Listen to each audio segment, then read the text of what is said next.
평범함이 결국 인플루언서가 될 수 있었던 비결이라는데요. 그들의 삶은 평범할지언정 그들의 영향력은 결코 평범하지가 않죠. 한 유명 인터넷 쇼핑몰. 광고 영상 촬영이 한창입니다. 근데 이거 너무 희귀하고 신선한 제품들인데 다 어디서 살 수가 있어요? 간편하게 온라인으로 사실 수 있어요. 우와, 온라인에서 이런 걸 다 살 수가 있구나. 그럼요. 찰칵찰칵 해가지고. 그런데 출연자들의 얼굴이 그리 낯익지가 않죠. 오늘의 메인 출연자는 SNS에서 군인 와이프라는 이름으로 활동하고 있는 한 인플루언서입니다. 뷰티, 패션 등의 컨텐츠를 많이 만들었는데요. 너무 신기해. 이 회사에선 3년 전부터 군인 와이프를 비롯해 많은 인플루언서와 일을 했습니다.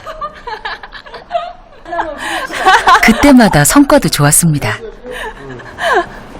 이 영상은 저희가 군인 와이프랑 저랑 이제 둘이 사는 건데, 저희가 마케팅 팀에서 하는 거는 되게 유명하신 분들이랑 많이 작업을 했어요. 그래서 예전에 대도서관 님이랑도 같이 했고, 뭐 씬님이라던가, 네, 벤츠라던가 이름만 들어도 다 아시는 분들이랑 같이 작업을 했었습니다. 그런 분들이랑 작업을 하면 어떻게 업체 입장에서는 좀 많이 도움이 되나요? 도움이 많이 됐어요. 그때 16년도에 저희가 마케팅을 했었거든요. 근데 그때는 아직 뭐 인플루언서 마케팅이라는 말이 정착도 되기 전이었는데, 그때 저희가 뭐 C님은 특정 화장품, 뭐 벤츠님은 도시락, 이런 식으로 제품을 하나씩 연결해서 판매하는 그런 마케팅을 했었거든요. 근데 방송을 하고 바로 다 매진이 됐었어요. 네. 인플루언서는 이미 고정적인 팔로워를 보유하고 있기 때문에 처음부터 큰 규모의 고객을 확보하기가 쉬운 편이죠. 이른바 잠재 고객과 접촉할 수 있는 가장 빠르고 가장 효과적인 마케팅 방법이 바로 인플루언서 마케팅인 거죠. 또 투자 비용에 비해 수익이 크고 불특정 다수가 아니라 특정 분야에 관심을 가진 사람들을 집중 공략할 수 있다는 점도 인플루언서를 적극 기용하는 이유라고 하는데요. 연예인은 뭐 많은 분들이 그냥 아시잖아요. 그래서 오히려 너무 대중적이다 보니까 특정 고객을 타겟하기도 힘들고, 이제 인플루언서의 경우는 이제 뭐 어떤 특정 고객을 타겟하기 좋은 점도 있고, 또 가장 중요한 것은 모든 분들이 아니고 어떤 특정 층들이 아는, 나만 아는 어떤 그런 것들이 오히려 희소성을 더 갖는 것 같아요. 근데 그러니까 모두가 아는 사람이 아닌, 그리고 인플루언서는 그래도 자기가 아는 집단들이 좀 정해져 있잖아요. 그들이 원하는, 그들이 좋아하는 집단들이, 그리고 같은 공통사, 관심사를 가진 분들이 안다는 그런 것들이 오히려 이제 더 목적성이나 이런 것들에서는 더 좋은 효과를 내는 것 같습니다. 예. 실제 인플루언서 마케팅의 시장 규모는 매년 폭발적으로 증가하고 있습니다. 글로벌 시장은 물론이고요. 국내에서도 2016년 2천억 규모였던 시장이 2020년엔 10배 정도로 폭증할 것으로 예상하고 있는데요. 그렇다면 소비자들은 왜 인플루언서 마케팅으로 물건을 사는 걸까요? 오늘도 반가운 손님이 왔습니다. 택배입니다.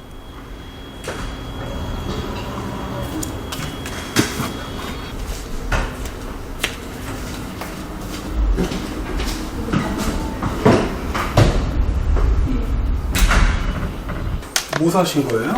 애기 이유식 용기 세트예요. 내열 온도가 강해서 열탕을 해도 변형이 없고, 이제 열탕을 하고 나서 이제 일반 플라스틱은 열을 가하면 녹거나 유해 물질이 나오는데 요거는 안 나온다고 하더라고요. 어떤 경로로 구입하셨어요? 이거는 하신 이유식 먹이는 분들 다 팔로우 했어요, 제가. 네. 근데 그분들은 항상 여기다가 이렇게 올려놓고 사진을 예쁘게 찍으시더라고요, 이유식을. 근데 저는 그냥 막 주는데 되게 예쁘게 이렇게 세팅을 해가지고 하는 거 보고 저도 한번 해보려고 세트로 샀어요. 음식도 안 올렸는데 급한 마음에 일단 먼저 사진부터 찍어봅니다. 그런 선정 씨가 SNS나 인플루언서를 통해 산 제품이 겨우 이거 하나일까요? 네, 이것도 구매를 했는데 먹는 것도 많이 사는 편이에요. 근데 이게 되게 신기한 게 김인데 보시면 이제 뭐 땡초김, 갈릭버터김, 카레김 이렇게 있어요. 그래서 카레김이 제일 맛있더라고요, 저는. 근데 찾아보니까 양꼬치김이 제일 맛있다 그랬어요. 그래서 양꼬치김을 다음에 사려고 생각 중이고, 이거는 보시면은 애기들 이제 장난감이 들어있는데 지금 한창 구강기예요. 그래서 물고 빨고 하는 장난감을 얘가 소독을 해주는 거예요. 장난감 정리한 겸 그래서 이렇게 불이 들어오면 소독이 되고 있는 중이에요. 이것도 산 건데 뭐 빨고 막 세균 번식하고 이런 거 너무 싫어하는데 나온 순간 다 말라요. 에 진짜요? 네. 해보세요. 우와. 출산을 한 지 이제 5개월. 집안에서 주로 생활하다 보니 SNS에서 인플루언서가 추천하는 제품을 많이 샀습니다. 좋아. 좋은 제품을 고르는 요령도 생겼죠. 이렇게 들어가. 단점 없는 것들은 없잖아요. 그래서 좀 수정할 수 있는 범위 내에서 뭐 단점을 찾아보려고 거의 있는 리뷰를 다 봐요. 써본 사람들. 리뷰를 찾는 법까지 이제 터득할 정도로. 사용 후기를 찾아보며 거르고 또 걸러 물건을 산다는 선정씨. 그렇다면 선정씨가 인플루언서가 추천하는 물건을 사는 이유는 무엇일까요? 워낙에 뭐 인기가 많은 사람이라든지 뭐 아이라든지 따라하고 싶은 게 많잖아요. 사람 심리가 특히 우리나라 사람들이. 그래서 그 사람들이 쓰고 먹고 들고 하는 것들을 나도 쓰면 그 사람이랑 조금 따라갈 수 있지 않을까라는 생각에 많이 쓰는 것 같아요. 연예인하고는 좀 다른가요, 그런 게? 네, 연예인은 그냥 이제 아예 나랑은 다른 부류인데 일반인이고 애엄마인데 뭐 아기가 되게 뭐 세련된다거나 엄마가 되게 예쁘다거나 하면 나도 저렇게 되고 싶다라는 생각이 더 있는 것 같아요. 또한 정보의 홍수 시대를 살고 있는 현대인들은 원하는 물건을 찾고 구매하는 과정에서 적잖이 스트레스를 받는다고 합니다.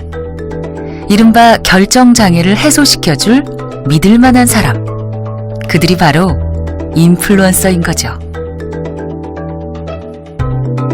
2017년 인터넷 사용자 557명을 대상으로 실시한 설문 결과 인플루언서가 만든 콘텐츠를 시청한 339명 중 34%에 해당하는 115명이 인플루언서가 제작한 콘텐츠에 나오는 제품을 구매한 적이 있다고 답했습니다.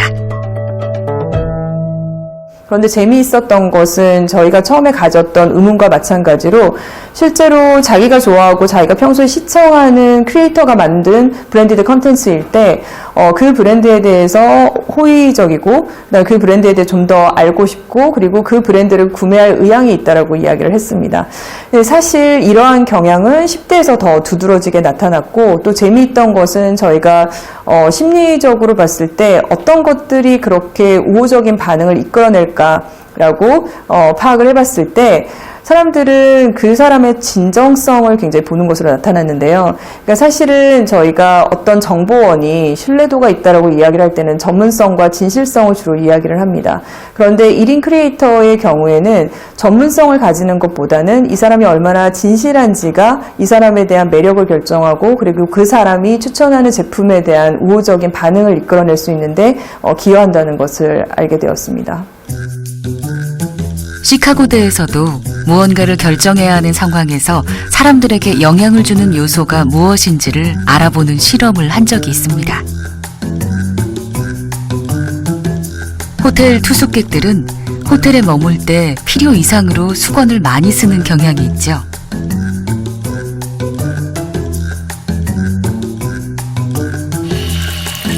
이 때문에 자원을 많이 낭비하게 되는데요. 이 문제를 해결하기 위해 호텔 객실에 수건 재사용을 권유하는 문구를 써붙였습니다. 문구는 총 3가지였는데요. 어떤 것이 가장 성공적인 결과를 낳았을까요?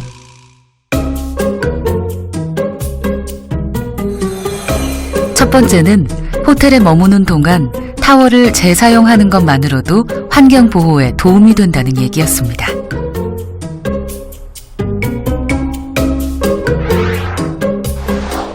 두 번째는 호텔 투숙객의 75%가 타월 재사용에 참여했다는 것이었고요. 마지막은 이 방에 머문 투숙객의 75%가 타월을 재사용해 주었다는 내용이었습니다.